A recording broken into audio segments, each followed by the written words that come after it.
Hello, friends. Are you all ready for a Big Boss review?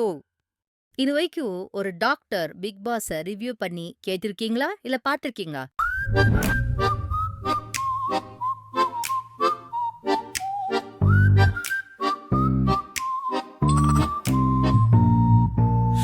Baba big boss Jose Ebba bum koraya du Mose Housemates kuda ravuse Namma loda kase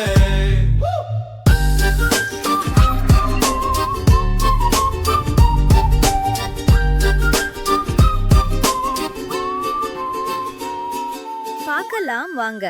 welcome to ஐயோ அம்மா reviews. நம்ம தாத்தா பாட்டி காலத்துல phone கிடையாது, TV கிடையாது, fits கிடையாது.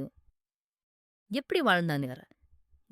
இதெல்லாம் இல்லாம ஸ்விக்கி, சொமேட்டோ, அமேசான், நெட்ஃப்ளிக்ஸ் இதெல்லாம் ஒண்ணுமே கிடையாது. நினைச்சு பாருங்களேன், இதெல்லாம் இல்லாம வாழணும்னு நினைச்சா நம்ம குழந்தைங்களுக்கெல்லாம் ஷாக்கா அப்பெல்லாம் எப்படி வாழ்ந்தோம் அப்படி ஃபோன் கூட இல்லாம எப்படிம்மா வாழ்ந்தீங்க அப்படின்னு கேட்குறாங்கம்மா குழந்தைங்க.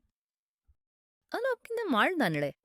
அப்போ அந்த காலத்துல பார்த்தீங்கன்னா தாத்தா பாட்டிங்க பெருசா சண்டை போட்டுக்க அப்படியே சண்டை போட்டாம சமாதானமானுக்கு போய் வரும்.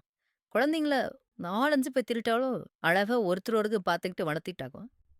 ஆனா இப்ப அப்படியா இருக்கு.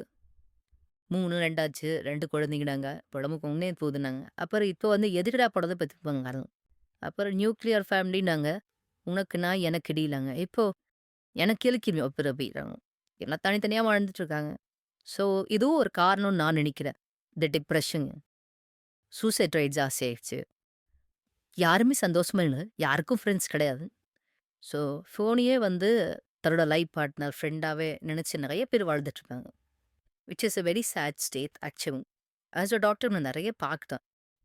அப்போ இருந்தது போல் இப்போ இருந்தது உங்க 10 வருஷத்துல நிறைய பேர் சாதாரண சின்ன குழந்தைய டீனேஜ் மொத்தம் சடவு சாப்பிடணுமா ஐம் டிப்ரெஸ்ட் அப்படிங்கிறாங்க. சேடு டிப்ரெஸ்ட் அது வந்து ஒரு வியாதி. அது தெரியாம இந்த மாதிரி ஒரு சாதாரணமா பேசிட்டு இருக்காங்க. So that is what I think. நம்ம தாத்தா கால பாட்டி காலத்துல இருந்த ஒரு வாழ்க்கைய நம்ம பிக் பாஸ் ஃபுல்ல போய் எப்படி இருக்கும் அப்படின்னு ஒரு ஒரு எக்ஸ்பெரிமெண்ட், ஒரு எக்ஸ்பீரியன்ஸ் அது எப்படிதான் இருக்கும் அப்படின்னு எல்லாருக்கும் ஒரு கியூரியாசிட்டி வருது. அதனால நிறைய பேர் ஆக்சுவலா ரொம்ப விருப்பப்படுறாங்க உள்ள போறதுக்கு. அப்படின்னா எப்படி இருக்கும்? அப்படி வாழ முடியுமா? நம்மளும் தான் வாழ்ந்து பார்ப்போமே அப்படின்னு ஒரு ஆசை வருது எல்லாருக்கும்.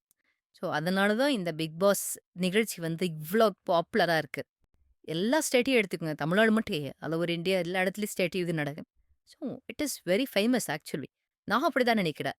Curiosity, humour experiment. நமக்கு எல்லாருக்குமே அந்த ஆசை இருக்கும். அங்கே போய் அப்படி வாழ்ந்து பார்த்தா எப்படி இருப்போம் அப்படி. நம்மள நாமளே அறிஞ்சுக்கிறதுக்கு இது ஒரு நல்ல ஆப்பர்ச்சுனிட்டி. நம்ம நினைப்போம், நம்ம எல்லாத்தையும் சமாளிக்கலாம். ஏய் எனக்கு கோவமே வராதுப்பா. நீ என்ன வேணா அடி. நான் தாங்குவேன் அப்படின்னு சொல்லிட்டு எத்தனை பேர் உள்ள போய் அப்படியே ஆப்போசிட்டா பிஹேவ் பண்றாங்க.